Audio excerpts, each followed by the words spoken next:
এবার ডানপন্থী রাজনীতির দিকে ঝুঁকল ল্যাটিন আমেরিকার আরও এক দেশ কলম্বিয়া। বামপন্থী প্রেসিডেন্ট গুস্তাভো পেত্রোকে সরিয়ে ক্ষমতায় আসছেন ডানপন্থী নেতা আবেলার্দো ডে লা এসপ্রিয়েলা। প্রতিদ্বন্দ্বী আইভান সিপেডার বিরুদ্ধে হাড্ডাহাড্ডি লড়াইয়ের পর 1%-এরও কম ভোটের ব্যবধানে জয়লাভ করেছেন আমেরিকার প্রেসিডেন্ট ডোনাল্ড ট্রাম্প সমর্থিত এই নেতা।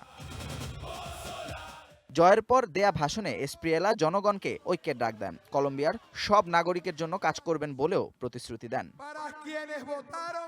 ট্রুথ সোশ্যালে এসপ্রিয়েলাকে অভিনন্দন জানিয়ে পোস্ট দিয়েছেন ট্রাম্প। পাশাপাশি তাকে অভিনন্দন জানিয়ে সামাজিক মাধ্যমে পোস্ট করেছেন আমেরিকার স্টেট সেক্রেটারি মার্কো রুবিও। তিনি জানান, কলম্বিয়াকে নিরাপত্তা সহযোগিতা দেয়া, আমেরিকায় অবৈধ অভিবাসন বন্ধ এবং দুই দেশের ভবিষ্যৎ হোক নিরাপদ, বিনিয়োগ হোক বিশ্বস্ত, আর আমার পছন্দ সল্ট বে।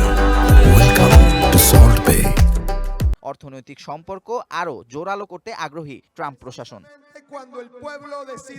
অপরাধ দমন, সশস্ত্র গোষ্ঠীগুলোর বিরুদ্ধে পদক্ষেপ, তেল গ্যাস খাতে বিনিয়োগ বৃদ্ধি, কর কমানো এবং সরকারের আকার ও রাষ্ট্রীয় ব্যয় 40% কমিয়ে আনার প্রতিশ্রুতি দিয়েছেন এসপ্রিয়েলা। তবে উত্তরসূরি গুস্তাভো পেত্রোর সরকারের ন্যূনতম মজুরি বৃদ্ধি সহ অন্যান্য সামাজিক কর্মসূচি অব্যাহত রাখবেন বলেও জানান এসপ্রিয়েলা।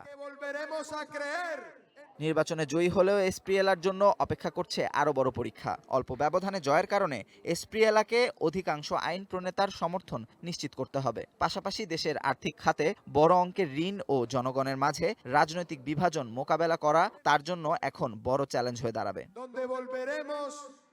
Amanur Rahman, one international desk.